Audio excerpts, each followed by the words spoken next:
So, why does this forgotten knowledge matter more than ever today?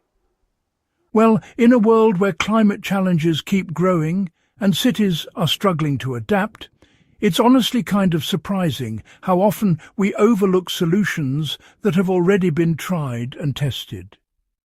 The wisdom of those who came before us, especially the ways they worked with, not against, the environment, can still guide us even now. By revisiting these older approaches, we can find answers that are just as relevant and maybe even more effective than the newest high-tech fixes. There's a growing realization among historians and survival-minded builders that the story of New York didn't begin with steel, glass, or concrete. Long before the skyline defined the horizon, the Lenape people built in ways that responded to climate shifts, seasonal flooding, and the realities of coastal weather. Their structures weren't designed to dominate the land. They were meant to cooperate with it. That difference matters today because many of the environmental problems modern cities face were already solved in quieter, older ways. When viewers hear ancient architecture, they often expect primitive shelters. Yet the Lenape developed systems that balanced airflow, drainage and renewable materials with remarkable precision. This episode breaks down how those principles worked, why they were sidelined during rapid urban expansion, and how modern survivalists and builders can still apply them without turning back the clock entirely.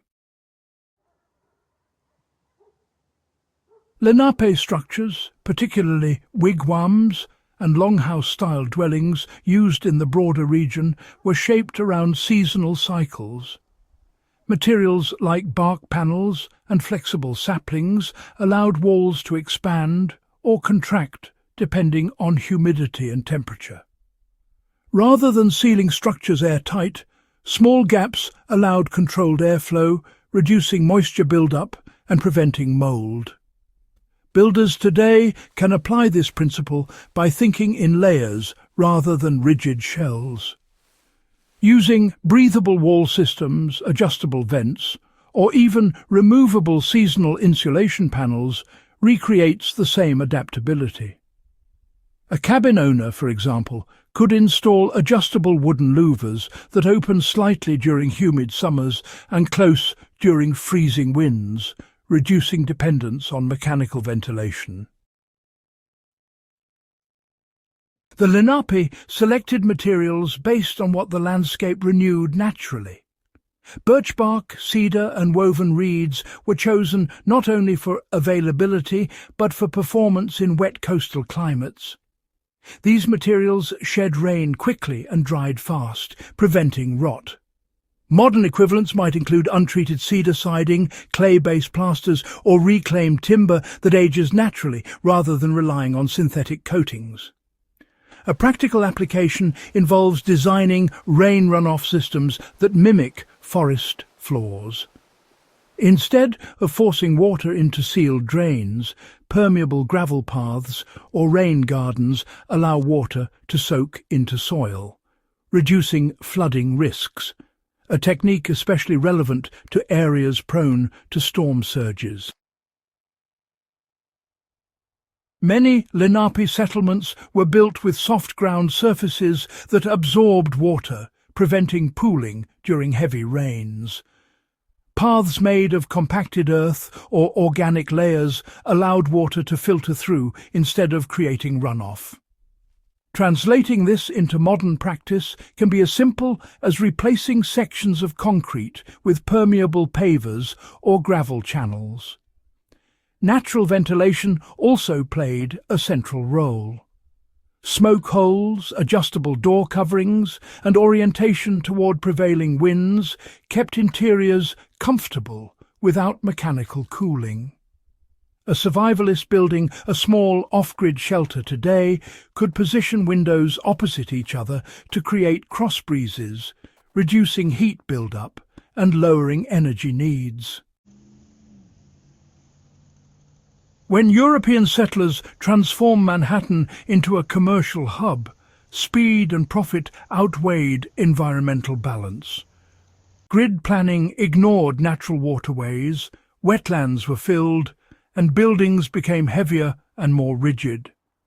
Over time, indigenous design knowledge was dismissed as outdated rather than studied as a form of environmental engineering. The result is visible today in flooding patterns and heat retention across dense neighborhoods. Recognizing this history isn't about nostalgia. It's about identifying solutions hidden in plain sight. By reintroducing green roofs, shaded walkways, and breathable materials, modern builders echo principles that existed long before skyscrapers reshaped the island. Now, let's dig into some, nearly forgotten secrets from the era of World War II cabins. Back then, people didn't have access to modern insulation or central heating, but they still managed to keep their shelters warm through some clever strategies. These included using layered wall construction, strategic placement of stoves, and even harnessing sunlight during the day to retain heat at night. So, while technology has changed, there's a lot we can still learn from these resourceful approaches to staying warm, especially if you're ever off-grid or just looking to make your home a bit more energy efficient. During the Second World War, soldiers and field engineers built cabins and temporary shelters under brutal winter conditions with limited fuel and minimal equipment. Heating wasn't just about staying warm, it was about conserving energy, avoiding smoke detection, and maintaining dry interiors. Many of these heating strategies emphasized efficiency through structured design, rather than relying solely on powerful stoves. Today's builders often focus on larger heating systems while overlooking the structural tricks that made small fires effective in sub-zero climates. Understanding these forgotten methods offers practical lessons for anyone interested in off-grid living or emergency preparedness. WWW-E field manuals emphasized reducing interior volume so that small heat sources could warm spaces quickly. Roof lines were often lower, sleeping areas elevated, and insulation packed tightly around the perimeter.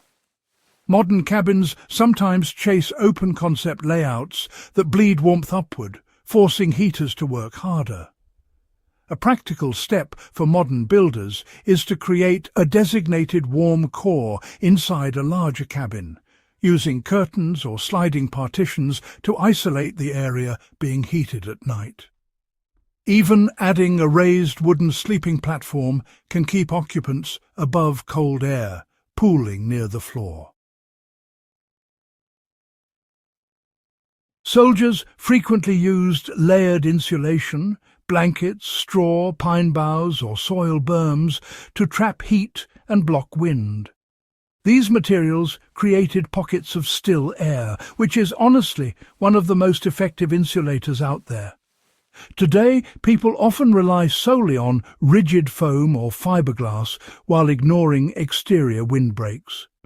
Planting dense shrubs on the windward side of a cabin or building a removable earth berm along exposed walls can recreate the same effect.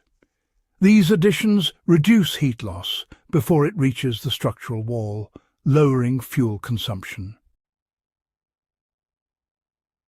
Instead of placing stoves randomly, World War II builders positioned them near central pathways where rising heat could circulate evenly. Simple metal heat reflectors or stone backings directed warmth back into the room. Modern cabins often push stoves into corners for aesthetic reasons, which, honestly, limits efficiency. Moving a heater slightly toward the center or adding a reflective metal panel behind it can increase usable heat without increasing fuel. Another wartime trick involved controlled air intake.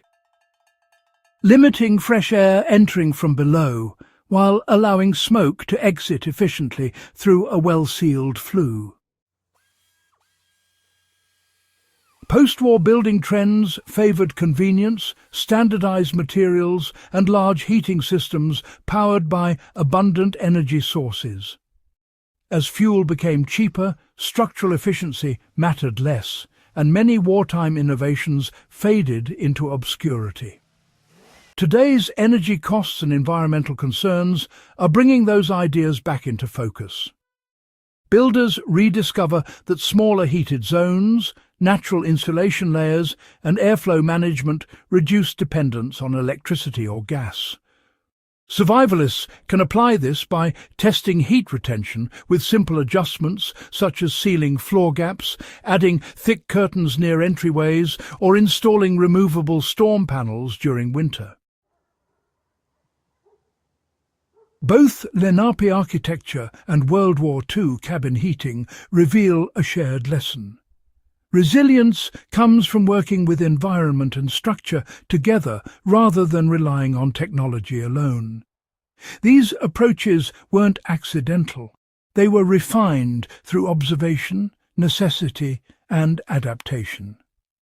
By studying them carefully, modern viewers gain tools that go beyond theory and into everyday preparedness.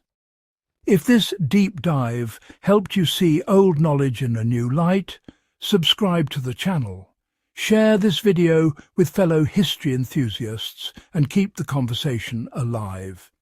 Because the past still holds answers most people stopped looking for.